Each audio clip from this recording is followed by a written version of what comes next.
All right, so welcome back. So for this video, we're going to talk about the reptile and amphibian strategy for Forest Shuffle Dartmoor. Now, this strategy isn't very strong on its own, so it's a good idea that you be working on another strategy with this one. The paw strategy is a good one to work with the reptile and amphibian strategy. But let's talk about the lowland heath bog first, or so to say, moor first.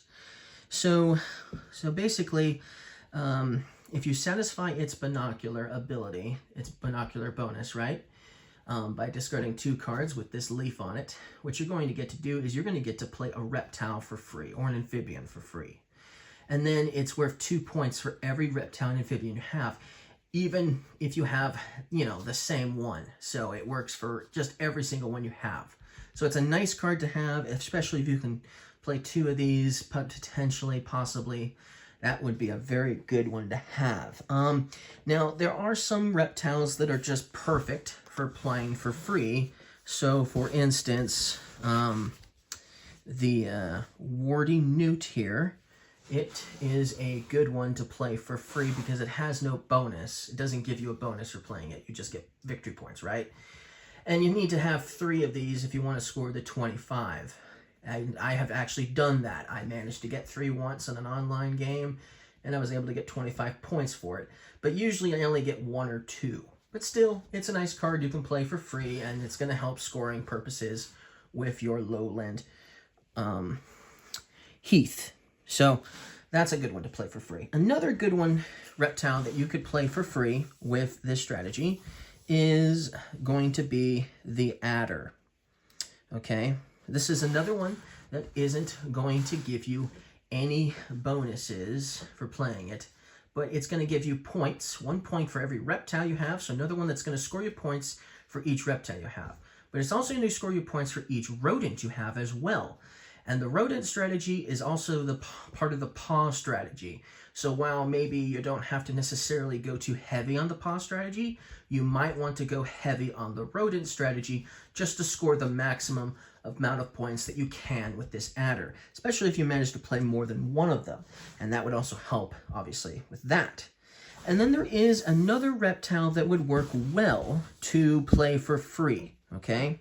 Now, this one actually has a bonus. It gives you a bonus for playing it.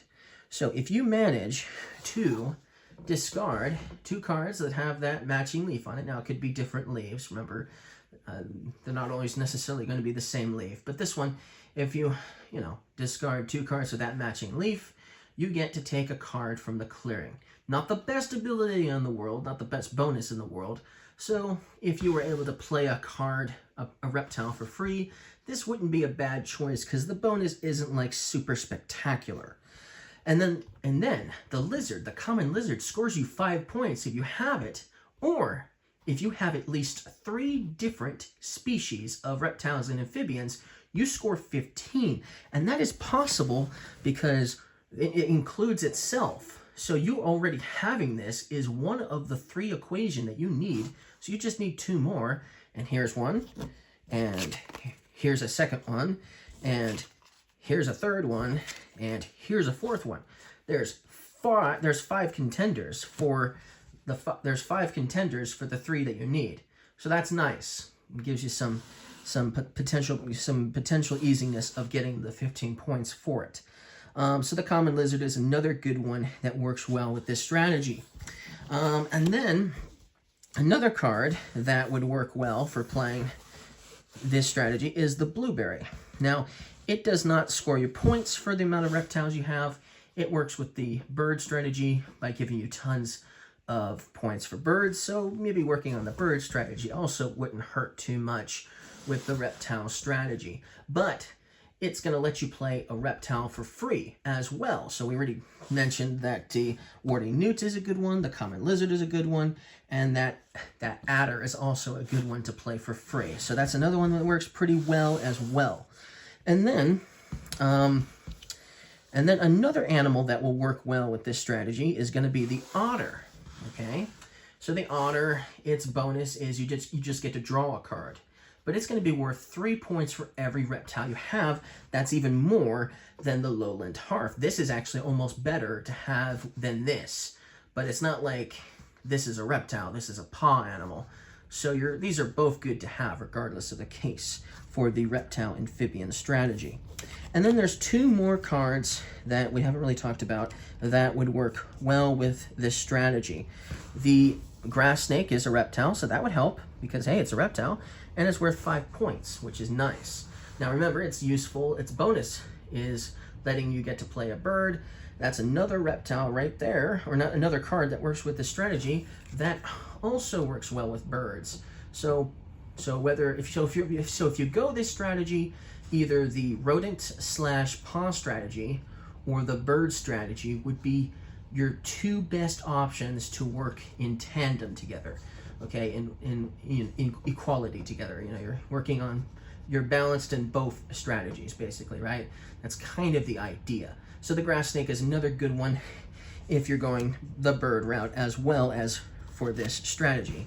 And then we have one more amphibian to go over, and that is going to be this moor frog.